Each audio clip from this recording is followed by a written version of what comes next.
Doctor अवल नीचे है और 7th मंथ स्टार्ट है, तो क्या करूं प्लीज़ बता दें। देखें, जिस बहन की अवल नीचे हो उसको परहेज़ ख्याल एहतियात करना चाहिए।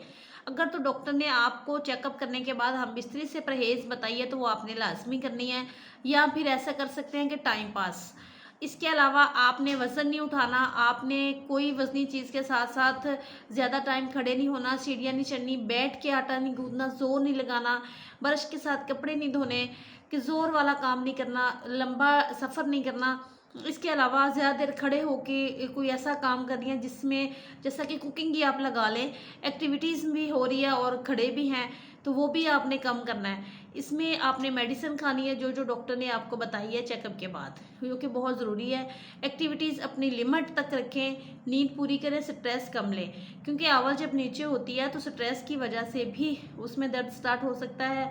डिप्रेशन, एनजाइटी वगैरह ज़्यादा होती है, एक बंदे को टेंशन सी होती है कि मुझे ये प्रॉब्लम है। इसमें एंड के टाइम पे जाके थोड़ा ज़्यादा एहतियात करना होता है, नीचे बैठना, पाँव के बल झुकना ज़रा ख्याल से, क्योंकि अवल नीचे होती है, बच्चे का वज़न अवल के ऊपर होता है और ये अवल के रैप्चर होने का खतरा होता है, अवल लीक होने का, फटने का खतरा होता है, फिर ब्लीडिंग स्टार्ट हो सकती है।